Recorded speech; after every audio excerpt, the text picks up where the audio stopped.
கர்த்தருக்கு ஸ்தோத்திரம். நான் ஆண்டவராக இயேசு கிறிஸ்துவின் ஊழியன் ஜான் ஸ்ரீநாத். இந்த நாளிலும் சிலுவை குறித்து சுருக்கமாக சில காரியங்களை பார்ப்போம்.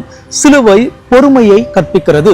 1 பேதுரு 2ஆம் அதிகாரம் 23ஆம் வசனத்திலே, அவர் வையப்படும் போது பதில் வையாமலும் பாடுபடும் போது பயமுறுத்தாமலும் நியாயமாய் தீர்ப்பு செய்கிறவருக்கு தம்மை ஒப்புவித்தார் என்று வாசிக்கிறோம். சிலுவையில் பொறுமையின் ஆழமான வெளிப்பாட்டை நாம் காண்கிறோம். வெறும் காத்திருப்பது மட்டுமல்ல, தேவன் மீது நம்பிக்கை வைத்து அநீதியை சகித்துக் கொள்வது. இயேசு கிறிஸ்து பரியாசம் செய்யப்பட்டார், அடிக்கப்பட்டார் மற்றும் பொய் குற்றம் சாட்டப்பட்டார். பழி வாங்குதலுடனோ எதிர்வினை ஆற்றவில்லை. அவர் பழி வாங்குதலுக்கு பதிலாக மௌனத்தையும், கட்டுப்பாட்டிற்கு பதிலாக சரண் அடைதலையும், கசப்புக்கு பதிலாக நம்பிக்கையும் தேர்ந்தெடுத்தார். இந்த வகையான பொறுமை பலவீனம் அல்ல, அது தெய்வீக பலம்.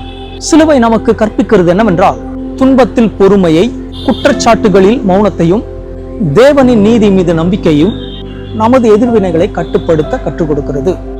மக்கள் கோபத்துடன் விரைவாக எதிர்வினை ஆற்றும் இந்த உலகத்திலே கிருபையுடன் எதிர்வினை ஆற்றும்படி சிலுவை நம்மை அழைக்கிறது.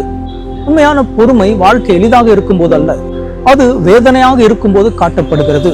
நீங்கள் காயப்பட்டதாகவோ அல்லது தவறாக புரிந்து கொள்ளப்பட்டோம் என்று உணரும் போது சிலுவையை நினைத்துக் கொள்ளுங்கள். இயேசு தம்மை தற்காத்துக் கொண்டிருக்க முடியும், ஆனால் அவர் பிதாவை நம்புவதை தேர்ந்தெடுத்தார். நீங்கள் காயப்படும் போதோ அல்லது தவறாக நடத்தப்படும் போது எவ்வாறு பதில் அளிக்கிறீர்கள்?